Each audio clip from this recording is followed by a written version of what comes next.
All right. Guess we'll get started. Good afternoon. My name is Jamie Fader. I'm the Pro Bono Coordinator of the Environmental Law Society. This is the start of, as I said, our fifth and final panel, and it will be on water quality and public health.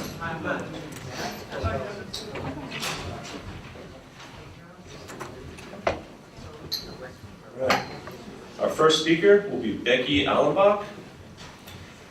After graduating from Jacksonville University, Ms. Allenback began her environmental career in Jacksonville at a local pulp and paper mill before joining the EPA's Atlanta Regional Office in 1990. Since then, she has held various progressive leadership positions at the agency in the air, water, personal management, and enforcement divisions. She currently serves as chief of the Grants and Drinking Water Protection Branch in the Region 4 office in Atlanta, which includes a vast majority of the industry, sensitive ecosystems, and environmental justice areas of the nation. Ms. Allenback ensures implementation of the region's Safe Drinking Water Act programs, including public water system supervision, the underground injection control program, and the groundwater and source water protection programs. She also serves as a policy board member for the Sarasota Bay National Estuary Program and as a shared neutral mediator of the Federal Executive Board. Please welcome Ms. Becky Allenback.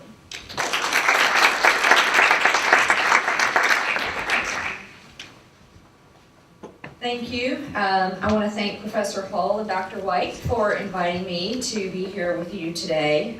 It's always great to be back in my hometown. Saw a few people that I knew from past projects, so it's always great to be back. My father was actually in Baptist Hospital this past week undergoing neck surgery. And while we were there waiting to hear the outcome of the surgery, it was kind of comforting to look out over the St. Johns River and that we take for granted and marvel at its beauty. St. Johns is certainly one of the things that makes Jacksonville a great city that it is, and I commend those who are here working to protect it. So I wanted to, before I start my remarks, I wanted to talk a little bit about climate change, because there have been a couple of comments today about, regrettably, that EPA is really not able to do as much as we would like to do in some areas of regulation, whether it be air regulations, water regulations. But one of the things that we are doing in the water arena is we have a water security division at our headquarters offices, and they have taken on the challenge of trying to help utilities prepare for climate change. And so they have developed a lot of flood resiliency guidances. We have exercises with utilities where we not only help them to do mock disasters, whether it be a flood or hurricane, but we also work with them on things like spills. You know, what would you do if there was a spill? How would you decontaminate your system? So there are those things actually going on, and those are some areas where EPA actually can do some things where we may not be able to develop new regulations like we would like to. We at least are able to do those things to hopefully to help. So let's see if I can figure this thing out. No. There we go. As I was preparing for this presentation, I think an important note that I think we can all agree on came to mind, and that is that simply there is no new water. There's no new water. Think about it. The resource that we take for granted in this country is finite. If you surveyed the general public, I would dare say that having clean water, safe water to drink is probably one of their top, if not the top environmental priority if they were asked to list them. So I think that it's probably highest on their list of environmental concerns. As we fight to meet our water resource needs, and I know how difficult that is in areas like Florida, where you have competing things going on with growth in population, the threat of sea level rise like we've just talked about, and competing economic drivers. Keeping our water drinkable, fishable, and swimmable, we talked about that the other day, is a common goal of both the Clean Water Act and the Safe Drinking Water Act. If our rivers and streams are not clean and safe, it ultimately impacts our drinking water and our health. Whether we draw from surface water systems, which would be areas like St. John's, or we withdraw from groundwater systems like the JEA does here, which is a groundwater system through deep water wells into the Floridian aquifer. My colleague Lisa, your St. John's River keeper, is going to, and I will both continue that theme throughout our remarks this afternoon. So protecting our drinking water has evolved over the years to mean many different things. We recently celebrated the 40th anniversary of the Safe Drinking Water Act this past December.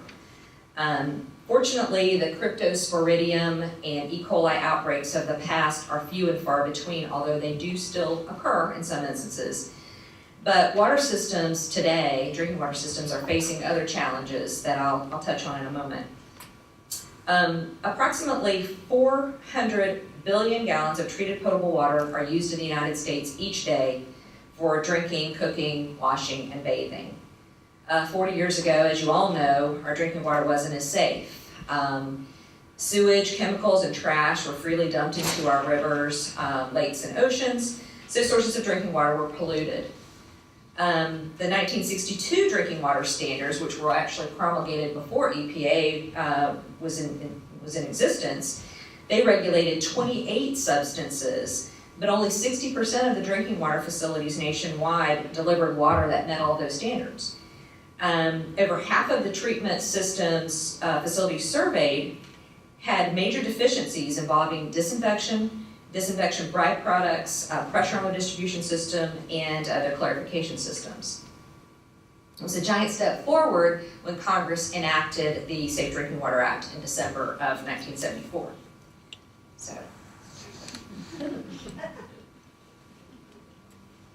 So we made incredible progress in improving the safety of drinking water. We've improved health protection from microbial pathogens, specifically cryptosporidium, along with disinfectants and disinfection byproducts. And we're on a continuous cycle to evaluate additional contaminants for regulation. We talked about that a little bit with the Toxic Substances Control Act earlier, due to any potential health concerns. We've also taken steps to ensure that safe and reliable drinking water is provided to aircraft passengers and crew. Many of you may not be aware of that rule, and that is a rule that's directly implemented by the EPA. It's called the Aircraft Drinking Water Rule, to ensure that if you were to brush your teeth or drink water out of the lavatory in an airplane, that it has been tested and disinfected. For other rules with the Safe Drinking Water Act, EPA delegates our authority to the states and sometimes to local environmental agencies like DEP and local agencies. But today, as someone else has remarked, the United States is a world leader in providing safe drinking water. Other countries don't have that luxury, we all know that.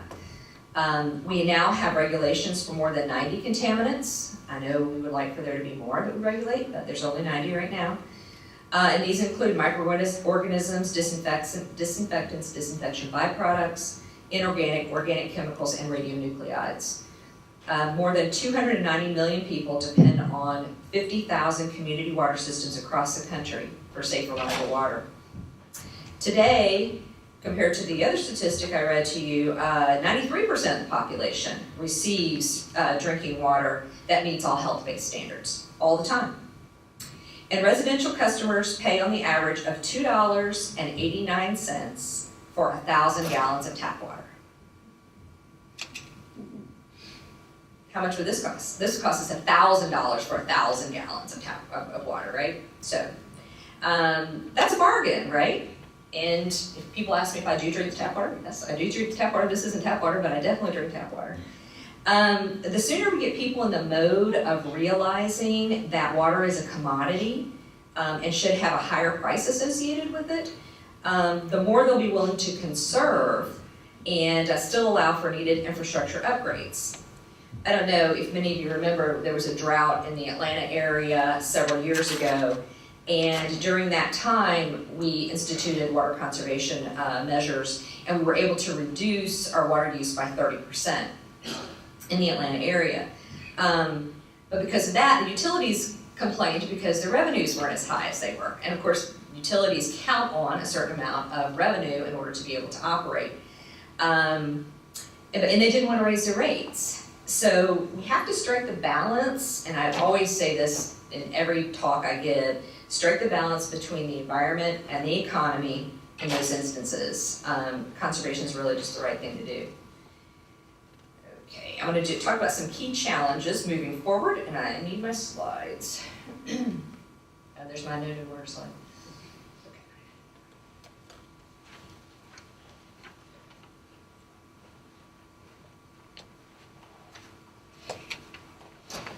So there are competing demands for water in the Southeast, as we all know, and drinking water is just one of them.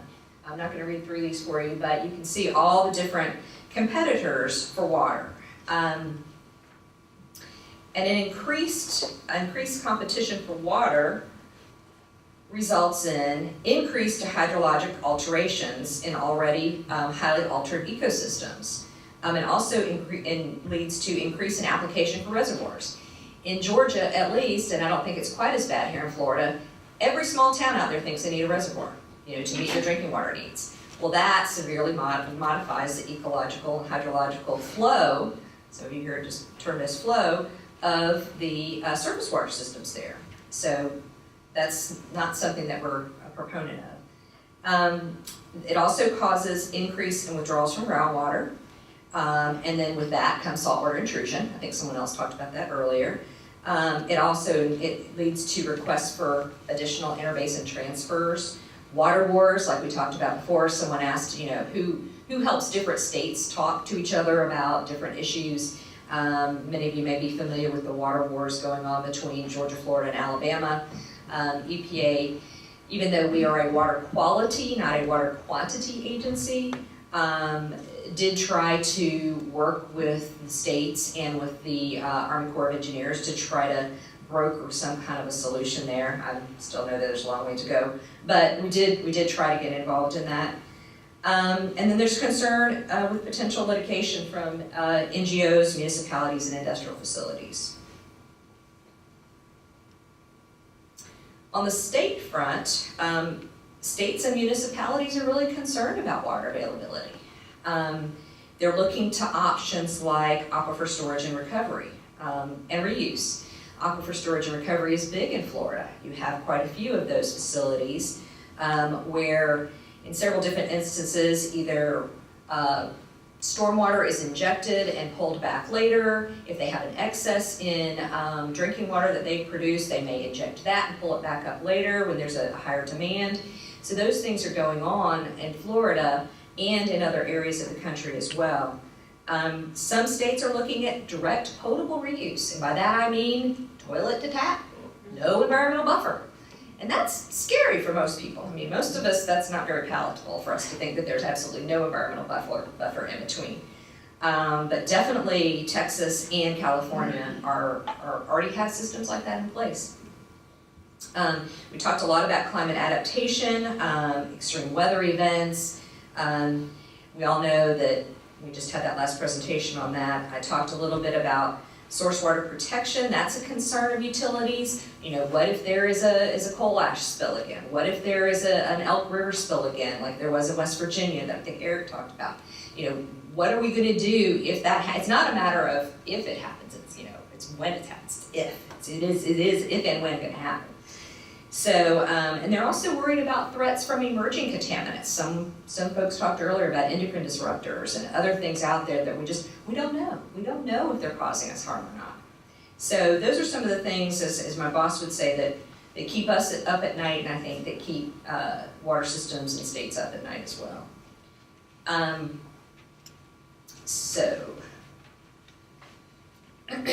Concerns with emerging contaminants include those that have both acute and chronic health effects. And people may wonder how EPA determines what contaminants we're going to regulate in drinking water. So I thought I would kind of go through that process a little bit so folks would understand that, and also kind of let you know what preliminary data from the latest sampling efforts thus far is showing. The Safe Drinking Water Act directs EPA to publish a list of contaminants, and that's referred to as the contaminant candidate list, to assist in our priority setting. We have to publish that every 5 years. Safe Drinking Water Act also directs the agency to select 5 or more contaminants from the current list and determine whether or not we're going to regulate them and have them become national primary drinking water standards.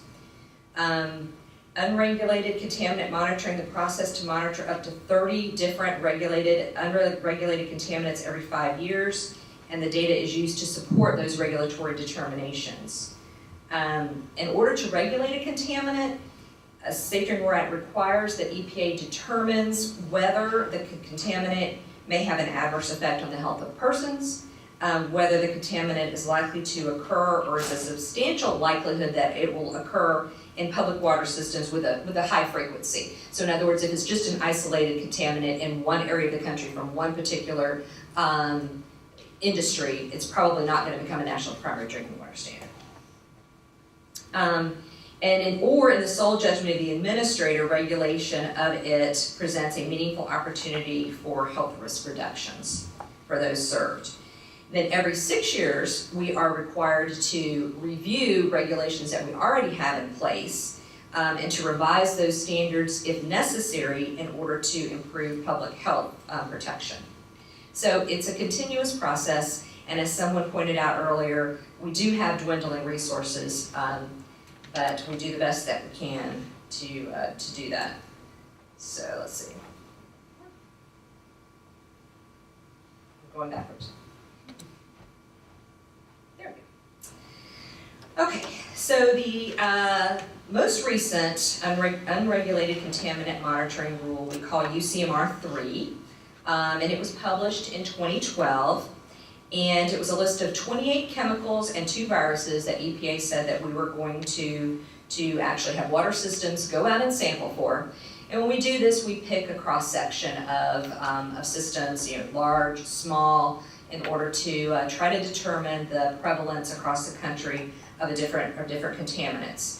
The contaminants from this time included hormones, PFCs, metals, 1,4-dioxane, and chlorate. And chlorate is a disinfection byproduct. This gives you the complete list, so you can see what's on there. You can see the metals, including cobalt, molybdenum, strontium, vanadium, and chromium. Pharmaceuticals, there's a list including the hormones that were are being tested, several viruses.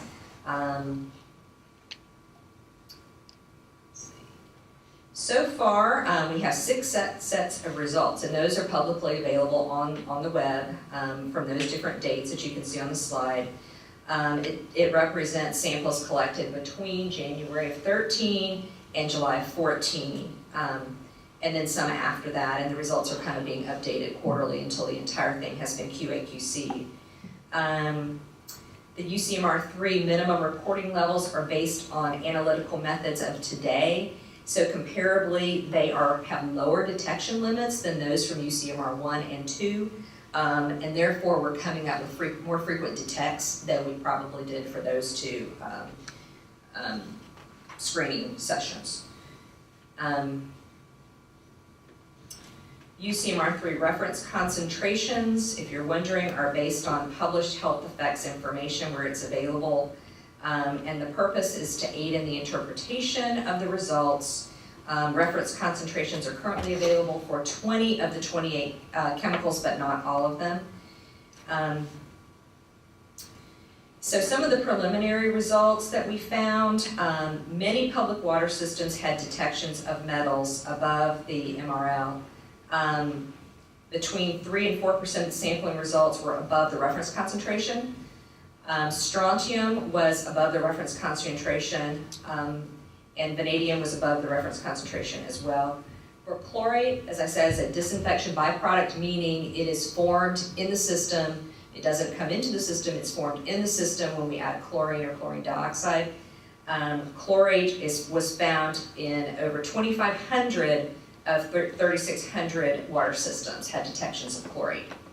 37% of those had measurements above the reference concentration. And chlorate, too much chlorate is associated with thyroid gland hypertrophy and mineralization. which I don't know if you guys know it.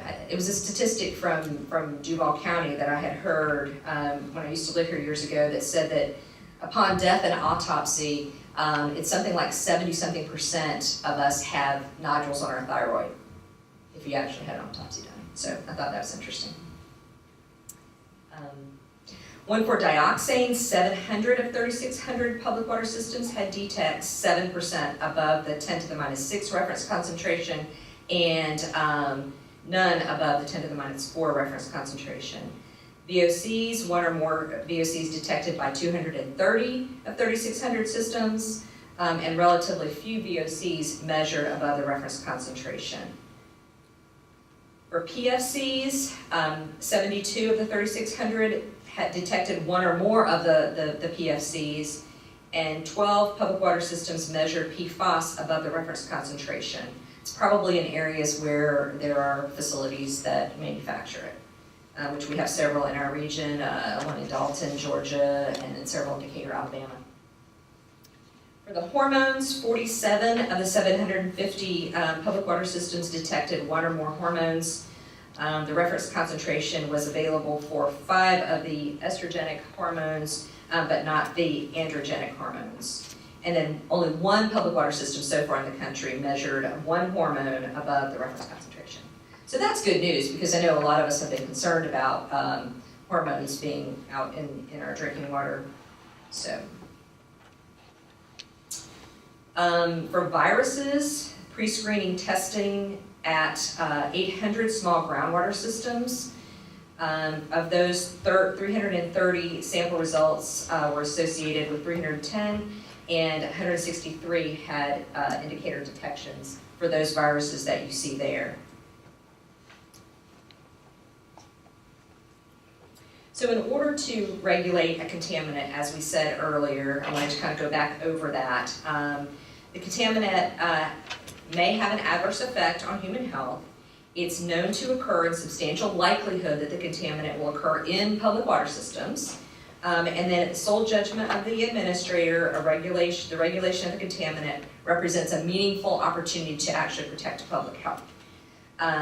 So we will evaluate all of the results that we receive and to determine whether or not to regulate.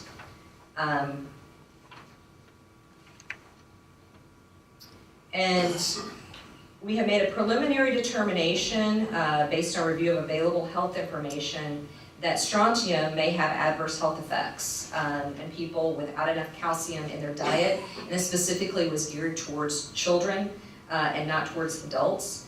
The EPA has determined that it occurs very frequently in public water systems, and we're making a preliminary determination to go ahead and regulate that. That is now out for public comment, for people to submit comments to us as to whether or not they think that we're right or wrong, and then that will continue on and to develop if we do move forward. Strontium is found in fertilizers, coal, pyrotechnics. Mining in the United States ceased in 1959, but it naturally occurs through the weathering of rocks. So groundwater systems, I think, are particularly susceptible when the water is pulled back up out of a well to have higher strontium levels. For chlorate, people say, what about chlorate? You had a lot of high detects, or a lot of detects of chlorate. The agency is reviewing, let me skip ahead of myself. The agency is reviewing the existing microbial and disinfection byproduct regulations as part of that 6-year review that I told you we have to review things every 6 years. And because it is a disinfection byproduct that can be introduced or formed in public water systems, partly because of the disinfection process, we believe it's important to evaluate the unregulated disinfection byproducts rules in the context of the review of the existing regulations. So that's kind of how we're going to handle that. And we're already working on UCMR 4. So I said it's a continuous process. So we're working on UCMR 4, and that is going to include sampling for cyanotoxins, which cause harmful algal blooms, and also for microbes like Legionella and then other constituents. Many people remember the Toledo, Ohio water system that had to issue a do not drink advisory last summer to 500,000 people. So that's something that's important there. So we are, before we actually do the UCMR 4, we are going to go ahead and issue a health advisory for cyanotoxins. We have decided that we're going to do that, and that is going to also include guidance to inform water systems and states of actions that they should consider when they're faced with high levels of cyanotoxins in their surface water that exceed the EPA health advisory levels. So we're going to issue the health advisory and then the guidance as well.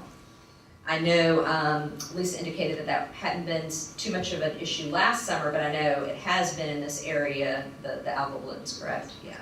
So.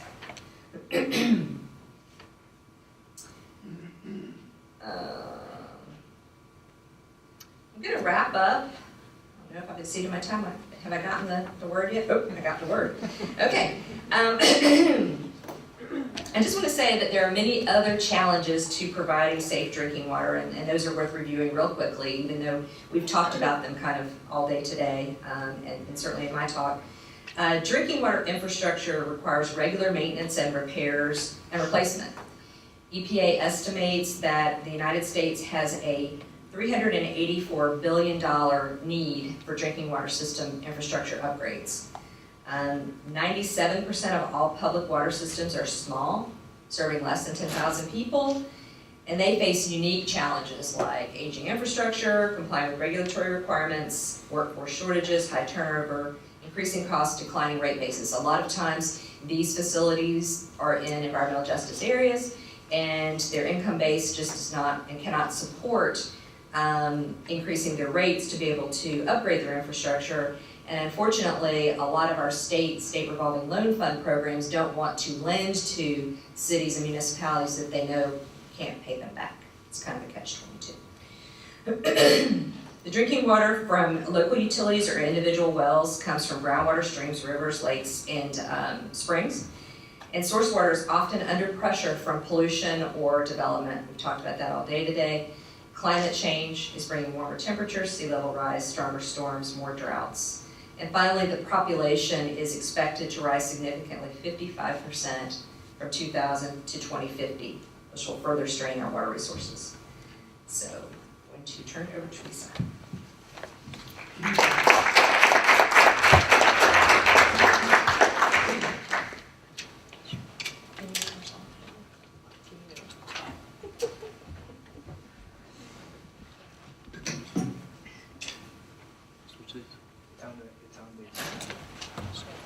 It's on the desktop.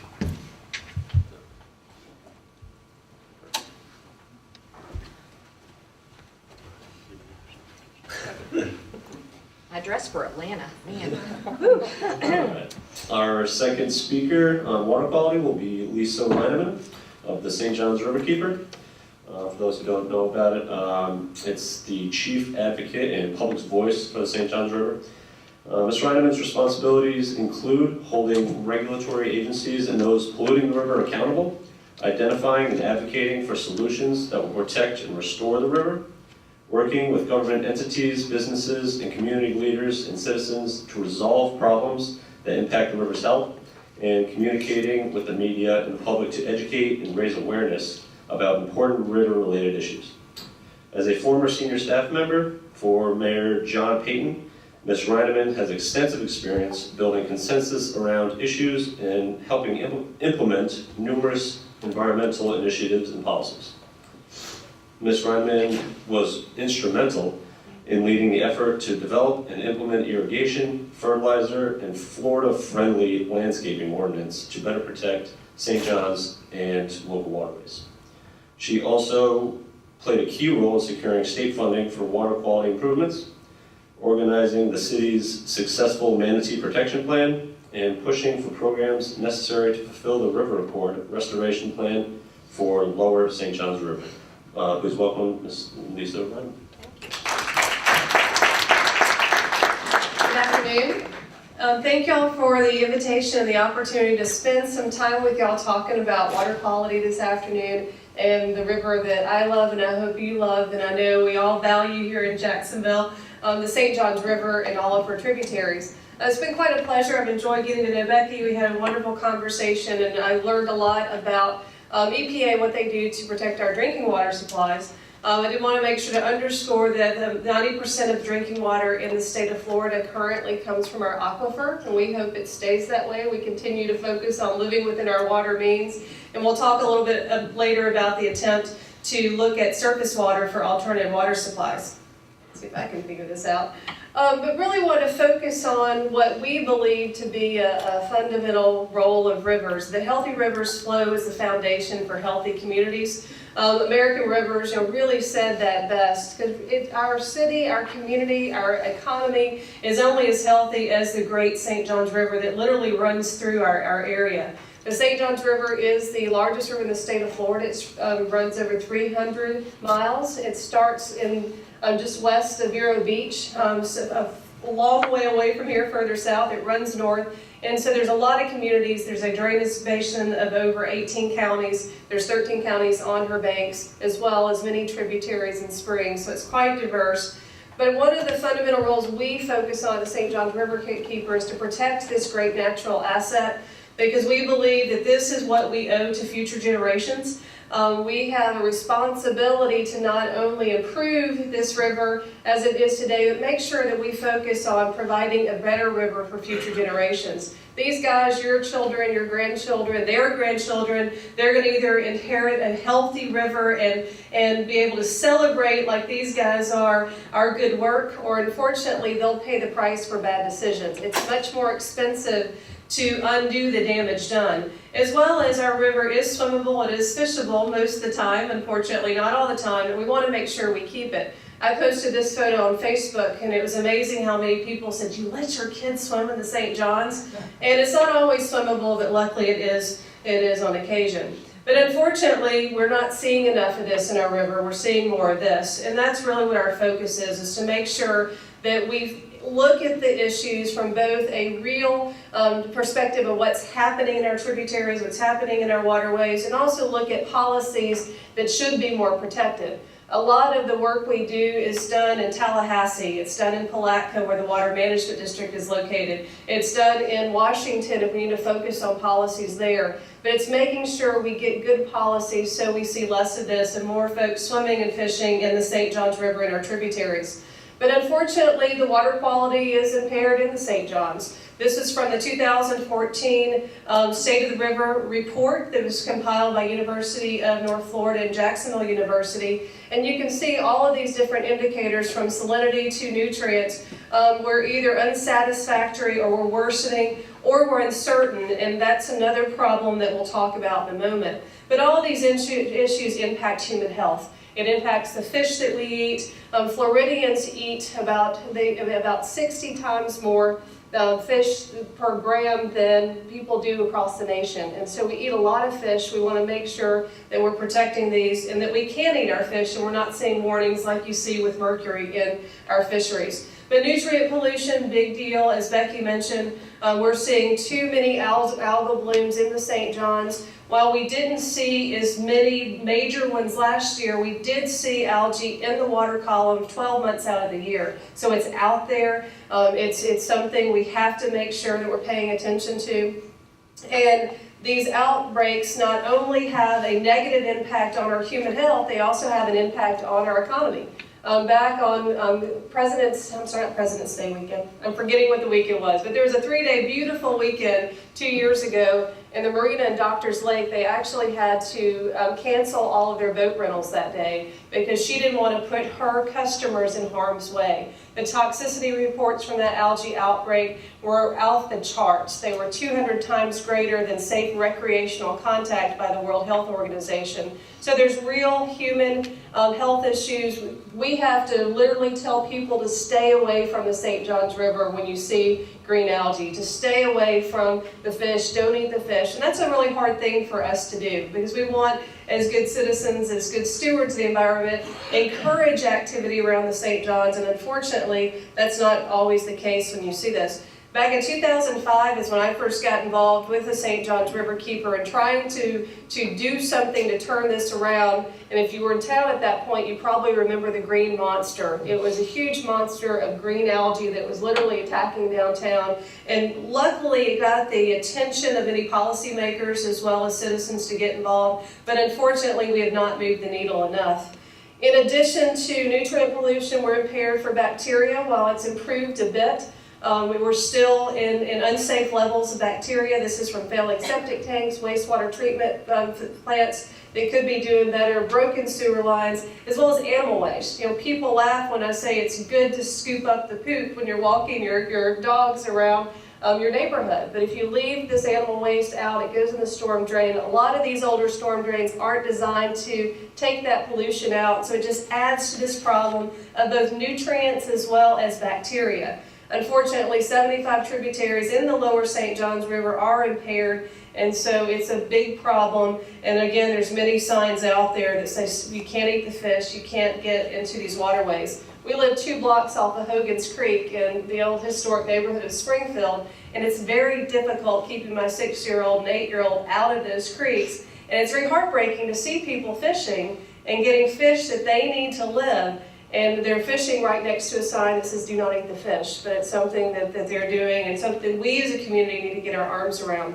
Another indicator of water quality that's important are the submerged aquatic vegetation in our wetlands. These are the kidneys of our river. When they're damaged, our river has a harder time dealing with the unfortunate pollution that's in it. And unfortunately, we're seeing a regression. We're losing wetlands, we're losing grasses. And the question marks are there because we don't know exactly if it's getting worse or if it's getting better, because we're not monitoring these very important indicators anymore. There's been a severe reduction in monitoring throughout the state of Florida. Some of it due to budget cuts, some I think is because we don't want to see there's a problem, and that's something we need to resolve. We can't address the problems if we're not monitoring, if we don't understand the conditions of these waterways. Here's some pictures of the submerged grasses and the wetlands that are so important. Not only are they important for our wildlife, they're also, again, important for water quality. And what happens as we're seeing changes in our river, like saltwater intrusion, we're losing more and more of this important habitat. Another water quality feature or indicator that the report card tracks is salinity. This was actually a section that was added this past year because of the continuously increase in saltwater intrusion in the St. Johns. As we've changed our river over the last 100 years, we've deepened it, we've widened it, we've filled in wetlands. We're continuing to alter the system with taking out sandbars to help navigate for ships. And we're seeing more salt water enter into the St. Johns River, as well as we've had prolonged droughts. And so more salt water does more damage to those grasses and important wetlands. In addition, we're seeing more damage to our springs. We're seeing pollution coming out of the spring bed, which means we're actually polluting our recharge areas, which means we're polluting our own drinking water. We have too much development in our spring recharge areas, our spring sheds, and we're also pumping too much from our aquifer. We're using more water than we have available and faster than rainwater can recharge this area. And so all of this is damaging our springs, and it's important to watch our springs. Not only are they important natural feature and something we celebrate as the state of Florida, they're also the canary in the coal mine for our aquifer, which is important to our long-term sustainability as a state. But healthy river systems provide invaluable services and benefits that sustain life and fuel human economies. And so you would think we know this, the science is there, the economic data is there. University of Florida, North Florida just issued an economic report that shows the value of the St. Johns River as a natural system. So you would think that protecting Florida's waters would and should be a priority, but unfortunately it's not. In the last 4 years, we've actually lost 4 decades worth of protections for not only the St. Johns, but all of the waterways in the state of Florida. There's been a rush to do more and more deregulation, and unfortunately there's a trade of support. We're getting out-lobbied, we're getting out-attorneyed, and we need to work together to make sure that we hold the line. I've been river keeper for 3 years now, and my focus as an organization has been hold the line. Let's hold these protections in place. Regulation's gotten an ugly word, but it's about protections, and that's what we need to focus on as a community. One of the worst examples was an attempt to weaken human health standards. And we were very fortunate, all the Florida keepers in the state were able to work together to stop this effort, but unfortunately will probably come up again in the next couple of years. And so I wanted to bring this to your attention. And basically what they were looking at is wanting to readjust the equation that sets the level of toxic chemicals that are allowed in our waterways. They were going to use a different statistical method. And that statistical method was actually would have increased the amount of toxins allowed in our waterways, in some cases by 800%. So if this comes up again, it's something we need to work as a community to make sure that it goes nowhere. In addition to the deregulation, we have seen a severe reduction of monitoring. In the past, the submerged grasses, which are so important to telling us what water quality is like, how our river is doing, we used to map those. We had a very good understanding of where they were going, how they were ebbing and flowing, and what was going on with grasses. We don't do that anymore. There was a 66% decrease in monitoring of the very indicators that we need to know to understand what we're doing to our river. And we believe it's a case of if you don't see there's a problem, there's not a problem. So you don't have to do anything about it. So we want to make sure we go into this eyes wide open and are tracking and monitoring these indicators. Good news is the economy is improving, so we hope to see and will advocate for more monitoring of our waterways. I mentioned the unsustainable use of our aquifer. The St. Johns River is a spring-fed river. There's more than 90 springs that feed the St. Johns fresh water. That fresh water is critically important to our estuary and to the function of the river. And unfortunately, we're overusing it. We are growing in ways we're living with that we can't sustain, and we're living outside our water means. We have to focus on conservation. Signs we're seeing are we have decline in lake levels, decline in spring flow, like I mentioned, sinkholes that are opening up, as well as damage to our wetlands. And a lot of folks say we have a water supply problem, but we believe we have a water use problem because we're continuing to spend or use more than 50% of our drinking water on our grass. And that's not sustainable. We can live within our water means, but it takes a three-pronged approach. It takes aggressive water conservation, which means regulation, it means incentives, and it means education. The state is open-minded about incentives and education to somewhat. They've cut back the education programs, but they're not looking at a regulation. There's reasonable regulation that can move forward to live within our water means. But right now what you're seeing, instead of reasonable water conservation, we're looking at alternative water supplies. Right now there's legislation moving through the state and planning that's happening in Central Florida that's looking at wanting to take more than 150 million gallons of fresh water out of the St. Johns River every day. And that's not sustainable. It's not sustainable from a water quality perspective or a water quantity perspective. And that's why we are adamantly opposed to surface water withdrawals. And we are advocating for sustainable water conservation. In addition to overuse of our aquifer, I mentioned this earlier, we're seeing an alarming increase of nitrate in our springs. You can see the blue line there. I don't think I can figure out this pointer in time. The blue pointer there is showing that's your safe level of nitrates for recreational contact. Not even drinking water standards, recreational contact. And as you can see, the nitrates coming out of Silver Springs are off the chart. And one of the main things we are failing to do as a state is stopping pollution at its source. And as part of the deregulation efforts over the last 4 years, what we've seen is an opening up of the regulation and a weaving in of too many loopholes. There's too many opportunities for folks not to do what is necessary to stop pollution at the source. In addition, we're continuing to aggressively alter our river. There's plans right now in the books to deepen the St. Johns, to do a dredge for 13 miles, the red line there, from it's currently 42 to 47 feet. And that dramatic change will increase the amount of salt water coming into the St. Johns River, which will do more damage to the wetlands and the grasses, those important kidneys of our river. The Army Corps of Engineers is not mitigating to offset the impacts. And one of the reasons they point to in their presentations that sea level rise impacts are going to be so much greater that we're not going to really feel this bump in what happens with the dredging. However, sea level rise happens over time. This is going to happen in a very short amount of time and do great damage to the kidneys of the St. Johns River.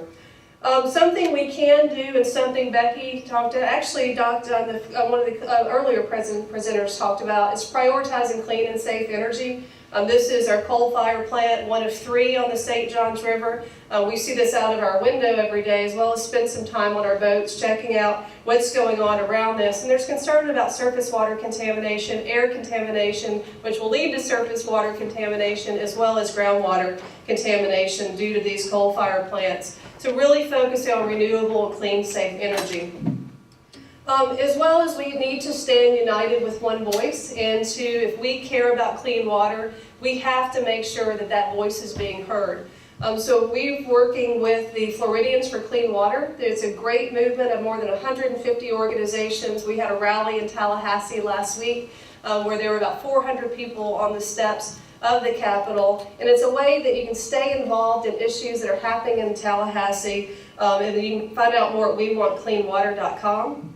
I'm also very excited and pleased with the passage of the Florida's Water and Land Legacy. If any of y'all helped to get this passed, thank you. It's extremely important to protecting our waterways, as well as if you voted for it, thank you. More than 75% of our voters voted to pass this, and it's extremely important now to stand up for what this means. There's right now several bills going through the legislature where they're wanting to use this money that was voted on by the people overwhelmingly. They're wanting to use it for things that wasn't intended. In fact, I just heard there's discussion about using this money for dredging the St. Johns River, which I've voiced my opinion on that already.